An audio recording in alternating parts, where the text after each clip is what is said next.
It is my pleasure as we gather this evening to welcome Reverend Jim Keat here with us, who will be leading this webinar.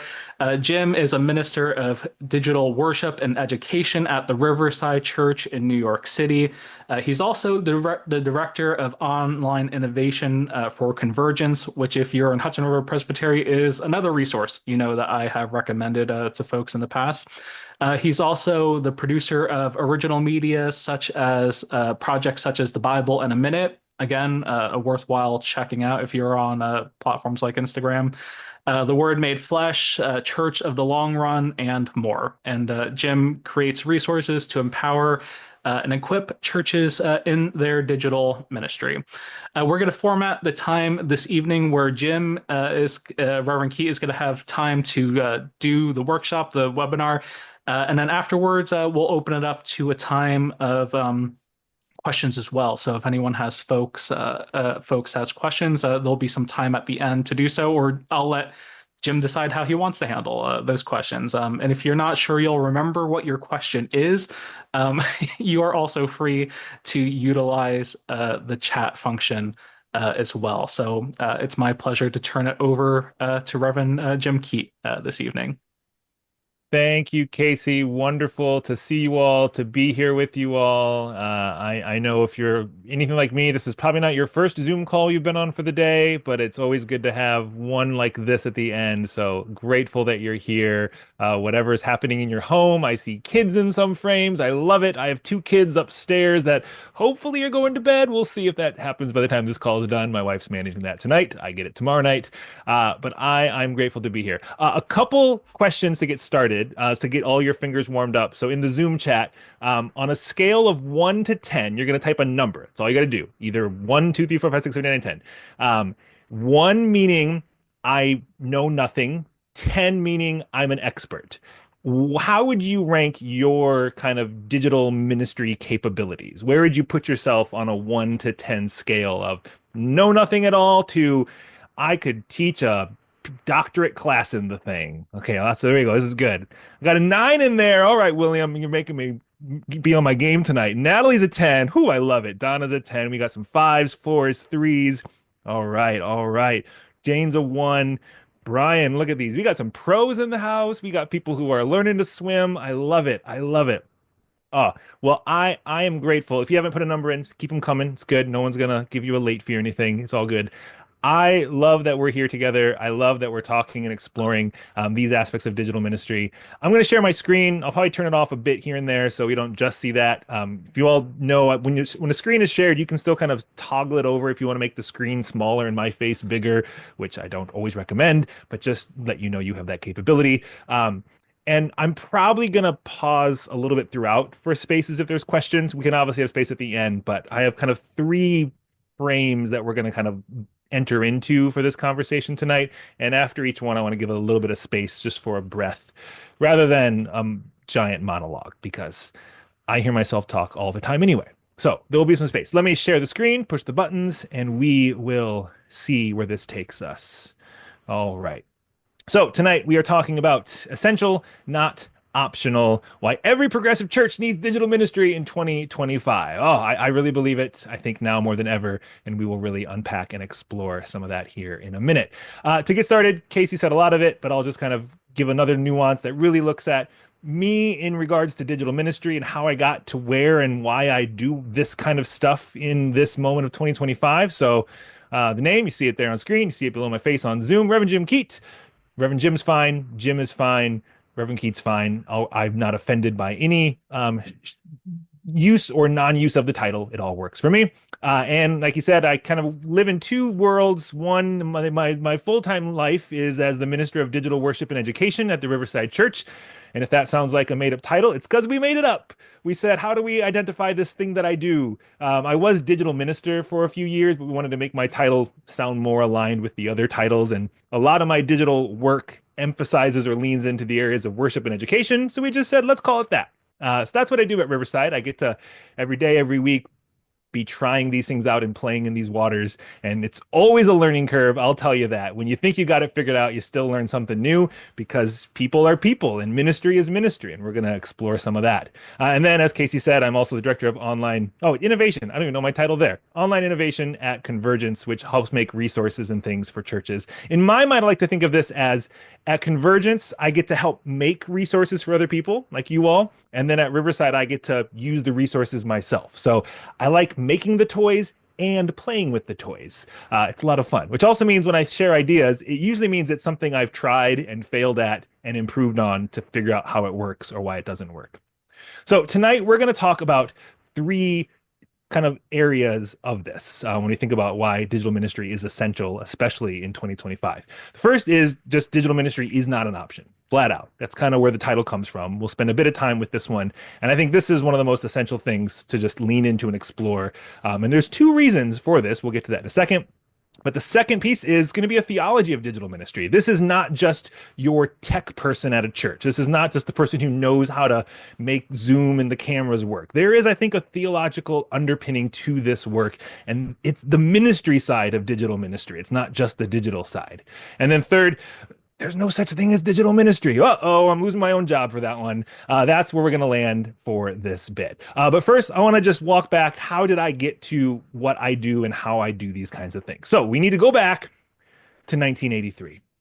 A lot happened, but two significant things happened. The first commercial cell phone call in 1983 out of Chicago, Illinois. And the exact same day, just a couple states over in Iowa, I was born. I'm the little one in the picture, by the way, in case you couldn't tell. So me and the cell phone grew up as twins. We just had this space. And yes, that makes me an elder millennial. It puts me in that lovely 41 years old. Not quite, upper end of those things, but I grew up with this technology. Me and the cell phone grew side by side. I often like to say the first cell phones were big and chunky. They got a little slimmer and smarter and sexier. And, two of us kind of, twins, I guess. So all of this led me to just swim in these waters. Eventually, I ended up in seminary where they made me learn Hebrew and Greek, good languages to learn when you're in seminary. I know them enough to be dangerous today. I thought, you know what, these languages are good for pastoral ministry, but at the same time, this is about 10, 15 years ago, I want to learn HTML and CSS. So I began teaching myself these basic coding languages, just enough to, again, be dangerous, to take a blank text document and turn it into something that could live on the internet. I know all those languages about the same. I can identify a root stem and I can maybe fix a WordPress plugin, but I'm not going to be your back-end developer. So that kind of led me into just this world of living with technology as it was emerging and just throwing spaghetti against the wall to see what sticks, trying lots of different things and just playing in these waters. And eventually, about 8 years ago, I ended up working at this place, the Riverside Church. And my role was specifically to look at digital things. I wasn't the digital minister at that time. My first title was Associate Minister of Digital Strategy and Online Engagement, which also sounds like a made-up title because we just made it up. At the time, we had this big kind of approach to bringing two different worlds together, kind of in the clergy pastoral realm, and then kind of in a non-traditional clergy space, communications, stewardship. We had a lot of people who wore two hats, but were intentionally bringing a theological lens. So my work at Riverside was intentionally designed to just lean into how could an old church use these new tools, and what would it mean to be at a place that was willing to take the necessary risks that you might fail at something in order to learn what you needed to try next. So I began playing at Riverside and all sorts of things. And then 2019 happened. And this is when I said, I think my wife and I are ready to leave the city, but I don't want to leave Riverside. Can my job be remote? And I handed over two pieces of paper. One was my resignation. One was my job as a remote position. And my boss said, I don't like either of those. Let's just reimagine your position to be a digital minister. Okay. Which led to a lot of people saying, what the heck is a digital minister? Only they didn't say heck. So a lot of my clergy colleagues, a lot of the congregants in 2019, put yourself back in that era of life. What the heck's a digital minister? Well, fast forward to 2020, and the sentiment changed just a bit. Oh, thank God we have a digital minister. And this began a space of just getting to continue playing and trying things. We had things like a devotional podcast called Be Still and Go. We reimagined what Sunday morning worship looks like, and we're still doing that to this day. With at a time, it was all of our congregation, and still it's most of our congregation at Riverside who's online. Virtual coffee hour launched the first day we were online only and continues to this day as one of my favorite moments with our online congregation. The Word Made Fresh is a weekly sermon prep show me and the senior minister do. Church of the Long Run is me basically reinventing the sermon while I'm going on long runs and I'm training for marathons. Bible in a Minute's this crazy project that we're doing right now at Riverside, which is a whole lot of fun, but kind of audacious, but I love it. Communion on Zoom, imagining ways to think about how people who aren't in the building, the farthest pew from the front, can still be invited to have this connection together. We have an online Bible study. These aren't all like, oh my God, didn't think of that things, but we just had so much space to try and try and try. And it was just ways to allow people in these online spaces to connect and engage with one another. And that leads us to this. 3 things. Digital ministry is not an option. Theology of digital ministry, and there's no such thing as digital ministry. All right. So that was just, hello, I'm Jim, getting you to know how I got to this place. Now, before we dive into these 3 areas, every good meeting, I think, should begin with a message from a good theologian or prophet. And I have a short video that is someone who is definitely both of those. So we're going to spend a minute here listening to the great David Bowie. I don't think we've even seen the tip of the iceberg. I think the potential of what the internet is going to do to society, both good and bad, is unimaginable. I think we're actually on the cusp of something exhilarating and terrifying. It's just a tool, though, isn't it? No, it's not. No, it's an alien life form. What do you think? I mean, when you think then about the Is there future life of it, on Mars? Yes, it's just landed here. but it's simply a different delivery system there. You're arguing about something more profound. Oh yeah, I'm talking about the actual context, and the state of content is going to be so different to anything that we can really envisage at the moment, where the interplay between the user and the provider will be so in simpatico. It's going to crush our ideas of what mediums are all about. 1999, David Bowie said those words, which I think we're still catching up on what they might mean for our world today. All right. 3 things. We're going to start with number 1.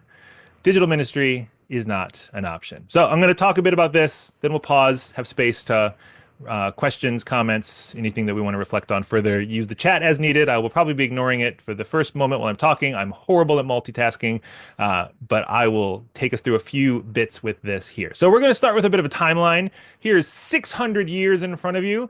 I think this is the first framing for why digital ministry is not an option, but it's essential. We're just going to look at time, look at history and how people have done stuff. So printing press, 1436, still going strong. We're still reading books. I got a bunch back here. I just got one in the mail yesterday. Books aren't going away anytime soon. I don't think. They've evolved, obviously, but we still print stuff on paper. So that's got a long run.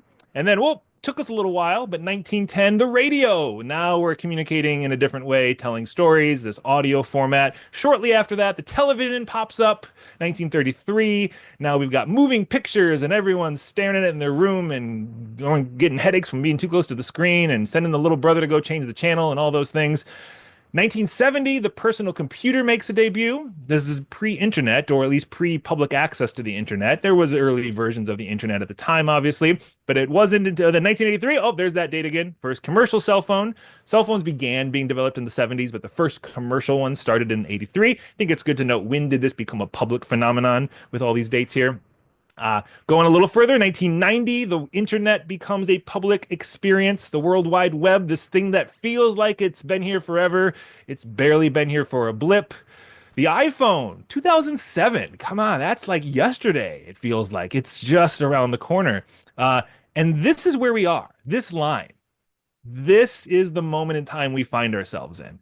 So when we just look at how media, communication, storytelling has existed and shaped culture, shaped the church, there is some just things we can look at right here. Sorry, James, I see that comment about the BlackBerry. I'm giving the iPhone credit for being the tipping point of smartphones.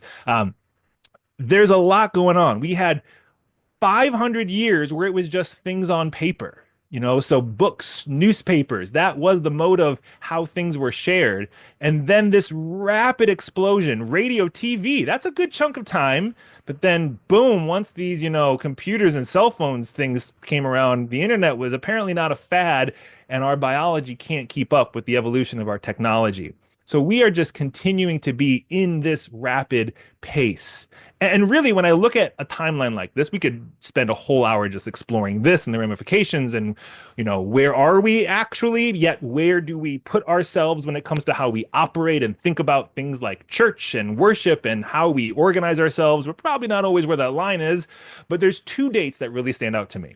2020, 2024. These are the dates that really stand out to me for why digital ministry is no longer an option, but it's essential. The first one, 2020, yeah, we can know what that comes us back to. It's where we all started getting on Zoom call after Zoom call after Zoom call after Zoom call. All these moments staring at faces on screen, which was fun and also exhausting. But really, it helped usher in a new normal. Whether we want it to be the new normal or not, there was a paradigm shift that culture just experienced, where it was no longer this weird thing to attend a Zoom call. We're doing it right now. It became a part of just how life functions. Having access to things through digital means. Why fly halfway around the world when you could have that meeting on a Zoom call like this? And I really like to remember that those early and peak pandemic, especially in the church spaces, some people just saw them as a Band-Aid. We're just doing a quick fix because we can't meet the way we're used to doing. But I think those moments were new muscles being formed and cultivated and developed. We were learning something new and growing in new ways and stretching ourselves.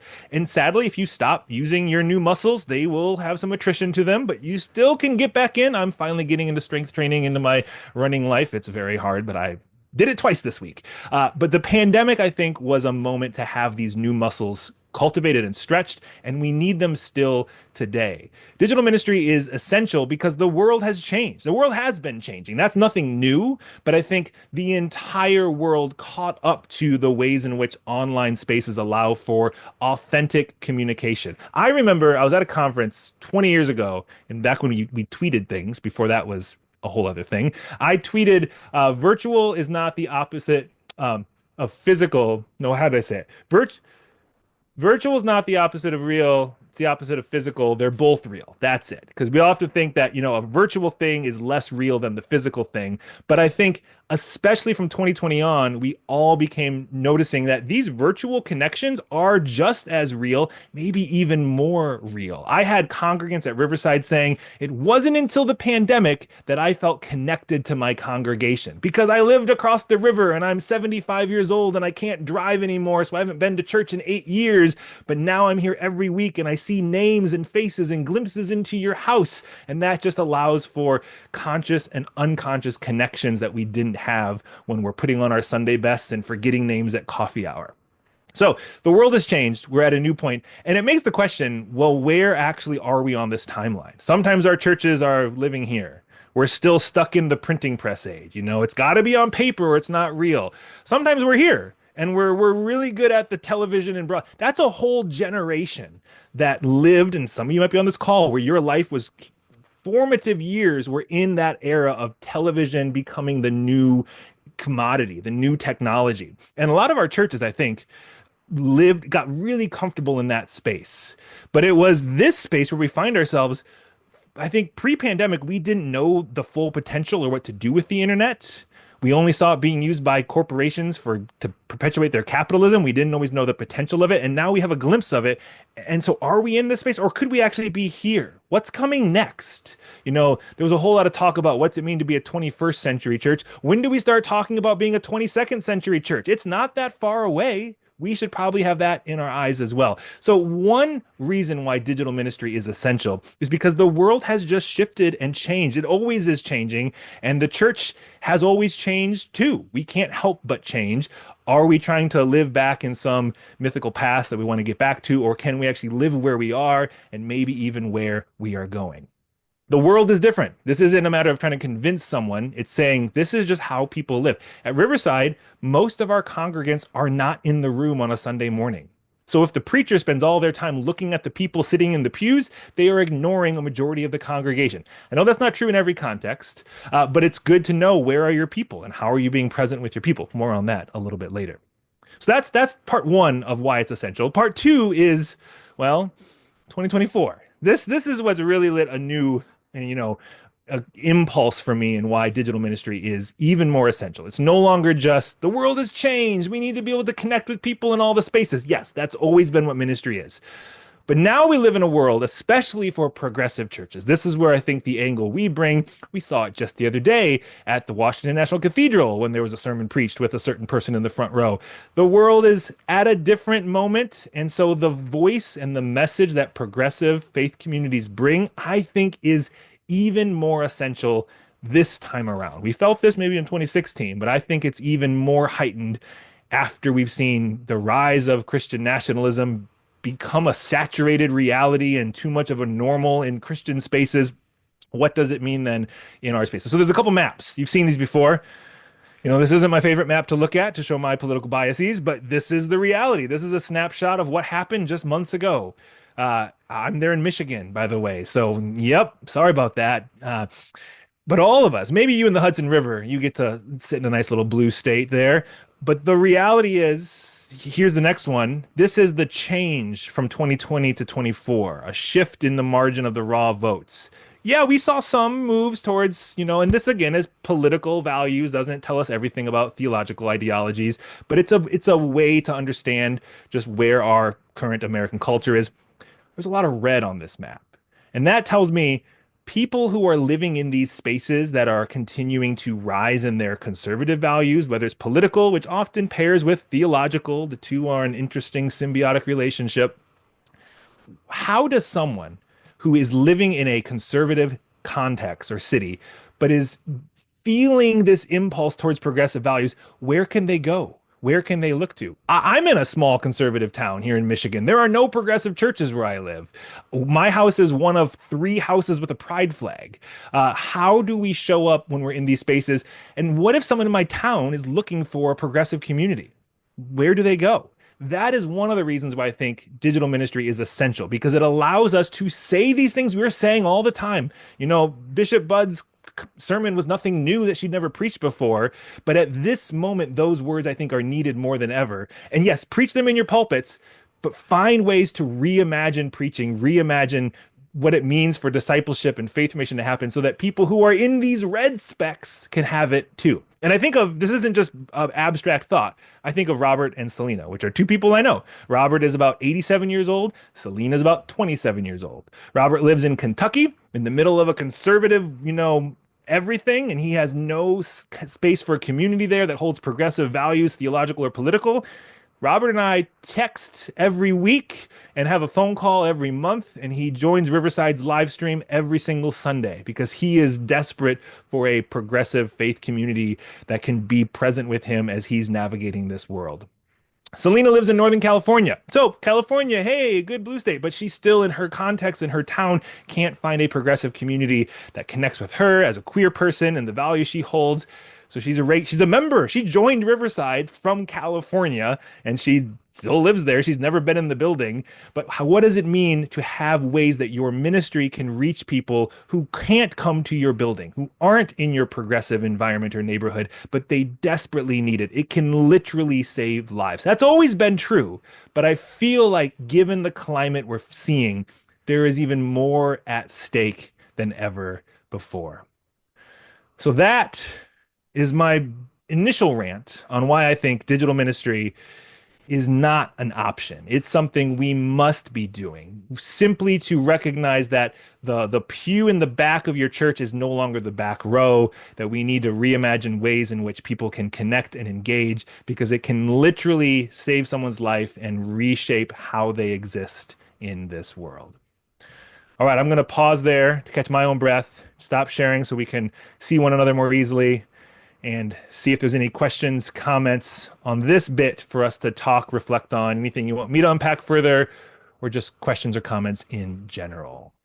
I think you all know how to do this well. Raise your hand. There's a Zoom button you can push to raise your hand. Drop it in the chat if that's easier, whatever you would like to ask questions. And if there are none, I'll move on to part 2 in a minute here. Dana in the chat, how do you exhibit warmth online? Oh, okay, that's good. That's good. That's good.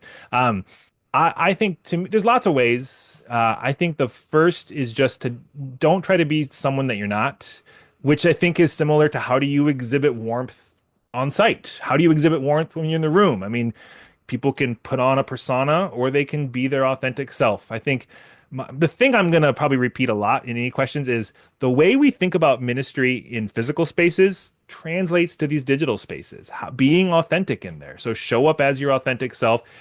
Granted, it might be different on camera, and that's a learning curve. Not everyone's comfortable on camera. One point, you might not have been comfortable standing in front of a crowd of people. So there's growing edges we all have, or you might be natural at it. I'm not afraid to be myself. I do this at Riverside. I think it just helps show we are people. I would also do that from the pulpit. I've made piles of dirt and done the hokey pokey in a sermon at Riverside. Or if it's tech space, be connected to people, whether it's, in places like Blue Sky or Facebook or wherever you're hanging out in DMs. I think it's just being your authentic, warm self, not trying to be someone else. I know that kind of is not a tactical answer. It's a very broad answer, but that's my hopeful approach.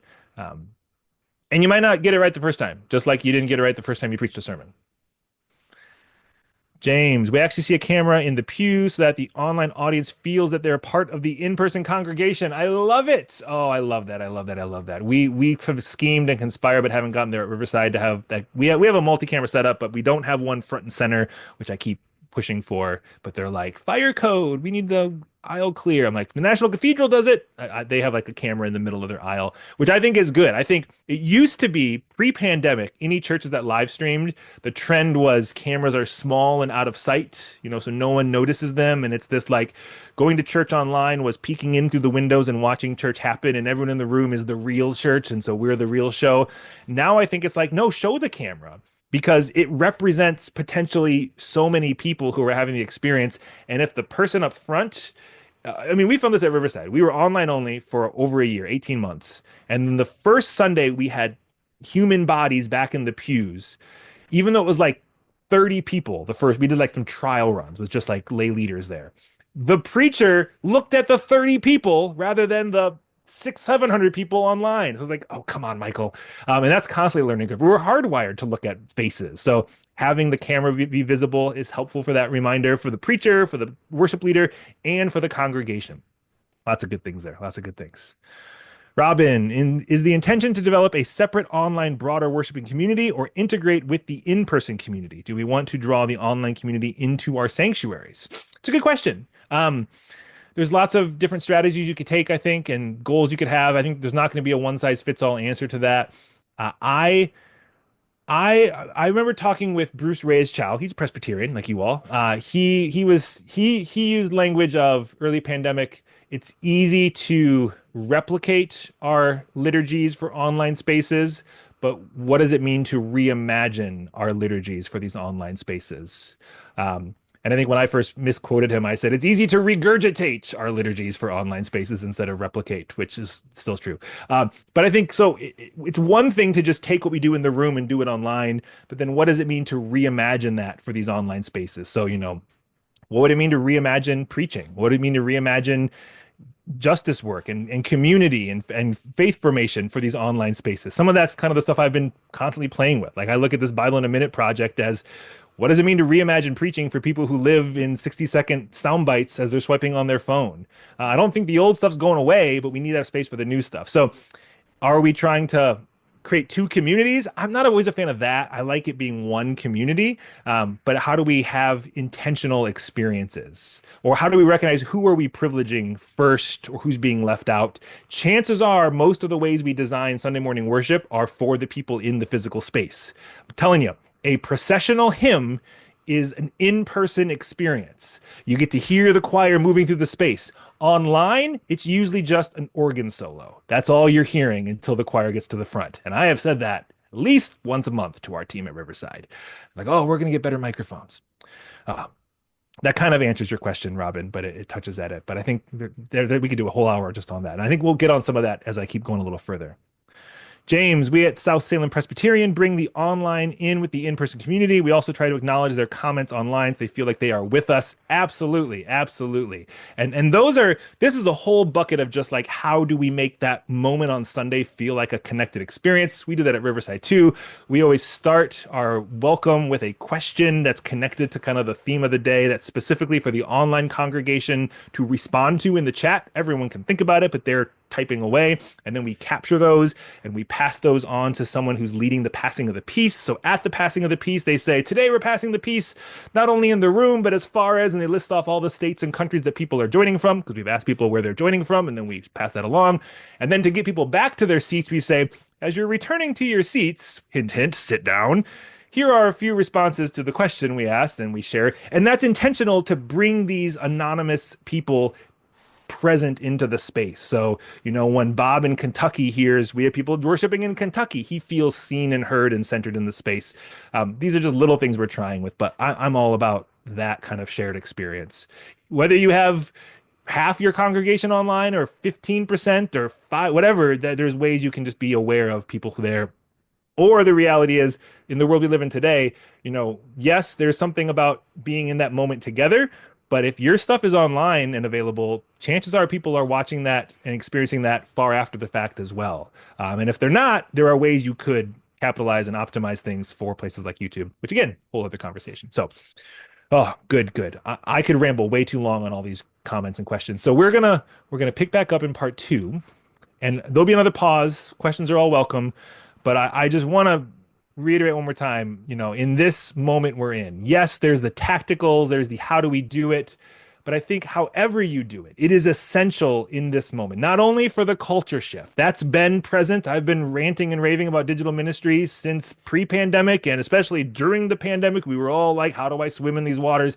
But I think the thing we need to remember is right now, in this current political climate we're in, when we're all exhausted because every executive order feels like it's just making us have another, knee-jerk reaction, we need to be the voices. We can't let the conservative evangelical Christian nationalist church be synonymous with Christianity. It has been for too long, and especially in this moment, progressive voices are even more essential than ever. So what you're already doing is essential, but how can you do it in ways that people who can't get to your physical space can notice it or hear it? Start a YouTube channel. I don't want to impose feelings on Meta and TikTok on anybody, but be in these spaces because people are there, which leads us into this next part, a theology of digital ministry. All right. This has a couple components. I'm going to tell a few stories again here. We're going to talk about Airstreams. We're going to talk about The Little Mermaid. And we're going to talk about campfires. This is how I think about a theology of digital ministry. This is not just the people who are running the tech. It's not just, do you have fancy cameras or can you dance on TikTok, which I never do anyway. There is, I think, a need for a theological undergirding for how and why we are existing in these online spaces. So my first one is an Airstream. I like Airstreams. My wife and I have an Airstream. This is our first Airstream. We moved into it in 2019. We lived full-time in the Airstream for about a year. Then we got pregnant and the pandemic happened, so that made us live in a house. But we still have an Airstream. We traded in for a small one when our first son was born, and we take it out all the time. This is us last summer with our 2 boys, Lauren and Kai. We live in Michigan. We're trying to get to every state park in Michigan, and we love especially our new one. It's the small one. It's 16 feet. It's so nimble. It can go anywhere and park in any spot. There's never a bad spot for us. We can always angle it however we want. All those big rigs. It's fantastic. But I bring up Airstreams because to me, this is what lets us just go anywhere. And it makes me think of a theological underpinning of this, tent we see in our scriptures of, for the cloud of the Lord was on the tabernacle by day, fire was in the cloud by night, before the eyes of all the house of Israel at each stage in their journey. Before there was a temple, there was the tabernacle. Before there was this sacred space that got destroyed, became a whole thing, exile, go back and build it again. Before the worshiping community revolved around one central location, it was a bit more mobile and agile and nimble, like an Airstream. And I think digital ministry is the tabernacle. It's the tent. It's the Airstream. It's not bound to a building or a static location, but it can go with people wherever they are and wherever they go. There is no exile that can take you away from digital ministry because, well, unless you're in like the, corners of Wyoming where there's no Wi-Fi or something, I guess. But even then, I bet you can get satellite, well, Starlink. Ooh, that's a problem. Okay. The point being, digital ministry has mobility and nimbleness to it, and it can be where people are. Rather than being stuck in one place, it allows it to go wherever it's needed, wherever the people find themselves, which was back to point one of why it's essential right now. Now, the second one is, of course, that great theologian, The Little Mermaid. Not just thinking about all the songs with the fishes or interesting ways to use forks, but to me, one of the most formative moments of my childhood and theological upbringing was when she said this fantastic line: "I want to be where the people are." Sounds very familiar. Such a good line that we think even Jesus borrowed it. The Word became flesh and lived among us. Oh, if you don't got some good Little Mermaid theology, you need to take a closer look at the life of Jesus and how he showed up with the people. I want to be where the people are. That's what ministry has always been about. To be incarnational, to be present with people where they are and how they are. That's nothing new to the internet or digital ministry. That's just called ministry. That's what the church and the people of God and people of faith have always been called to do. This is older than the printing press. Being present. No, we don't always do it. We don't always do it right. We often put ourselves in different places, expect the people to come to us rather than being where the people are. But the invitation is to be present where the people are. Because digital ministry is incarnational ministry, meeting people where they are. If you have a favorite coffee shop or bar that you like to go to, but the congregation that you are called to serve go to a different one, well, okay, if you want some alone time, go to your favorite bar. But if you want to do ministry, go where the people are. That's what we've always been called to do, to be where the people are. I have always had feelings about Facebook, and about 15 years ago, I got off of it. Like, I'm done. I'm going to switch over to a public page if people want to follow my projects and things, but I'm done. And then one time I was at a church in the East Village where I was serving, and a congregant said to another congregant, "Hey, thanks so much for praying for me this past week. I'm so glad that you and the congregation was there." I'm like, "Oh, what did I miss? Oh, I posted it on Facebook." And within minutes, so many people from the church had responded and were there. Like, and I'm not on Facebook at that time. I wasn't where the people are. I'm not telling you all you have to be on Facebook, especially given the current moment of Facebook, but it's the sense of where are you showing up, and are you showing up where the people are showing up? These digital spaces are where people are showing up in their whole lives. But you might say it's a Facebookification. We're only choosing which version of ourselves to show up. We do that all the time. That's nothing new. Wear your Sunday best. That's a persona you're putting on. The great theologian RuPaul was quoting Michel Foucault: "We're all born naked and the rest of life is drag." It's all some sort of representation. So be where the people are, and the more you can be in those spaces, the more authentic and connected it might actually be. So number two of a theology of digital ministry is it's incarnational. It's being present in these spaces where they are. Third, campfires. This one's one of my favorites. So I think about campfires. I think like this. Imagine you're walking along, dark night, countryside, and you see a group of chairs in a circle and people sitting in them. I would walk past it. That's kind of creepy. But if there's a campfire in the middle, now it's a bit more inviting. There's this thing that draws me in. There's a space I can connect with, a warmth. We talked about how do you exhibit warmth. There's this thing that just makes me want to be there. Whether I'm talking or chatting or just staring at the fire, it gives me something that we can gather around. Now, there's this moment in the book of Acts, if you like to have scripture to connect to these ideas. They devoted themselves to the apostles' teaching and fellowship, to the breaking of bread and the prayers. There was this thing that happened that they gathered around.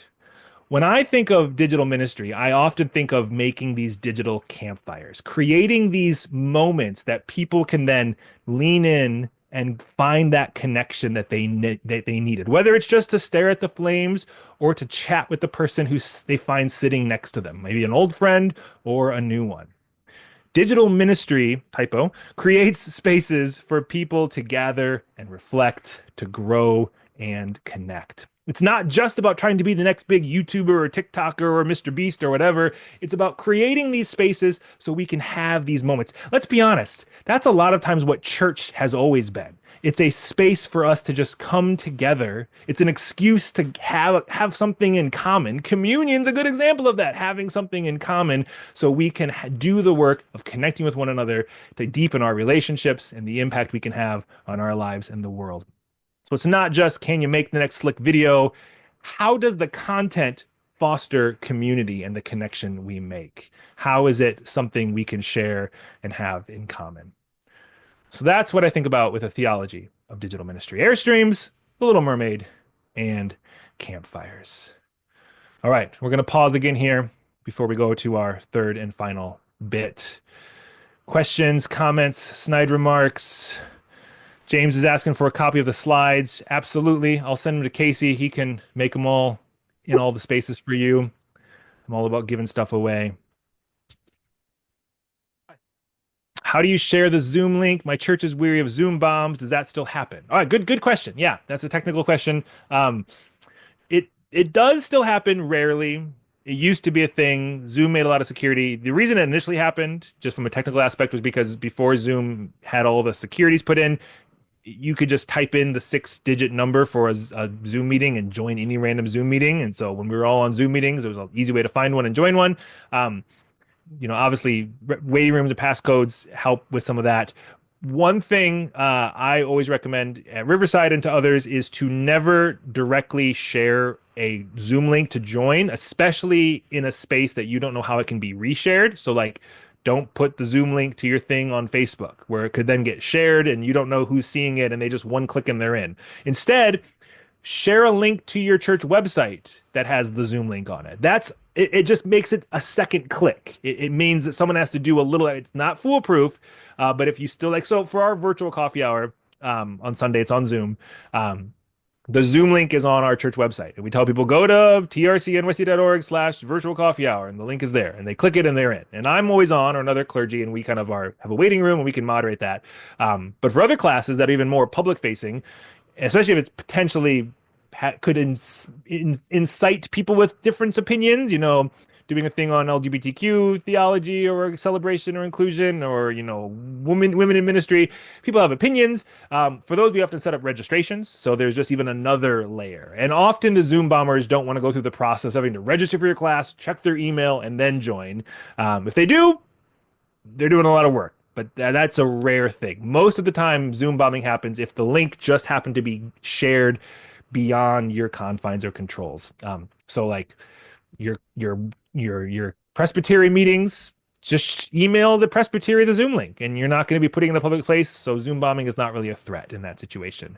And Zoom requires either the passcode or the waiting room as a level of security. But my big tip is just don't share Zoom links on social media. Share links to your website, and the website can have the Zoom link.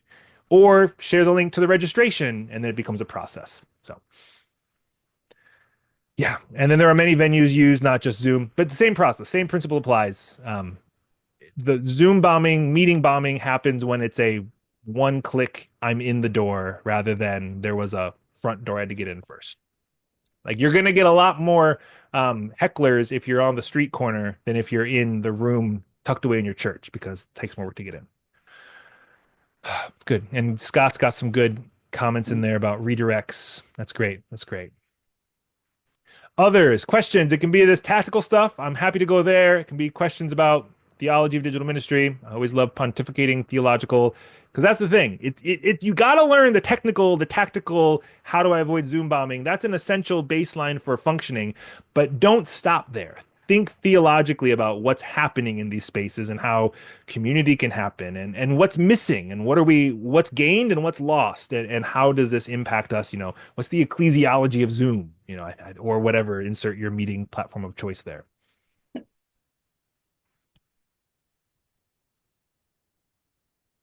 All right, I'm going to bring up my slide again for part 3. This one, I don't have as much, I don't have fancy slides. But there's just this, and then I'm going to take it away and rant. This is my soapbox lately. There's no such thing as digital ministry. There's not. Okay, my job, I'm a digital minister. I'm talking all about digital ministry, but there's no such thing as digital ministry. I'm going to take this away so we can just see each other. What I mean by that is there's just ministry. Ministry's always been evolving in different contexts. I think of it like this. Some churches have people who are specialized in areas. That's great. So I was a youth pastor for like 10 years back when I lived in West Michigan. And I ran a ministry for fifth and sixth graders and seventh and eighth graders. And it's easy in that youth ministry mentality to feel like your job is to do all the ministry with young people. You know, parents will drop them off dirty and get them back clean. Spiritual dry cleaning. No one needs to know the teenager's name, just the youth pastor. I think we can come to an understanding that's not the best model. The youth pastor is one who can advocate for this particular needs of this demographic, but really it's the work of the whole church to hold an intergenerational ministry. The minute we segment it out and say, you do this and I don't have to, we've gone astray. Similarly with social justice work, some churches have people who are focused as, you know, the social justice area. Great. I don't have to go to the protest because Reverend Mira goes for me, right? I don't have to do any social justice because we hired a social justice pastor to do all that work. No, that's someone who's specialized to lead all of us in doing this work because it's all ministry. It's what we're all called to do. And similarly, I think with digital ministry, the reality is you were a digital minister before the pandemic. Did you ever send an email to a congregant? That's digital and hopefully maybe even ministry. Maybe not. But the point is these digital things have been a part of our lives all along as you know, the internet in 1990s and email. I didn't mark that on the calendar. But, you know, these are just the waters we've been swimming in. How do we then use them intentionally? And that's the key word, being intentional. That's what it always is. Whether it's youth ministry, being intentional about the youth pastor being the advocate and maybe the expert on childhood and adolescent development, so the whole church can enter into that space, or the justice minister who has an attention to what's happening and invites us all to participate. But I think the same is true in these digital spaces. It's just ministry. How do I get online greeters? Well, how did you get greeters at the door of the building? They didn't just come with the door. You had to create a culture where we had someone recognizing this is an essential part of the Sunday morning experience, because if someone new comes, we want them to make sure they know they are welcomed and at least can have someone point them to the bathrooms. So it might take time to build that culture for an online space, for online greeters, to convince people of the need. And I think online greeters are actually more essential than on-site greeters, because especially if you're trying to foster any sort of online community in these digital spaces on a Sunday morning worship experience, imagine someone who says hello in the live chat and then gets silence. What's the likelihood they're ever going to say anything again?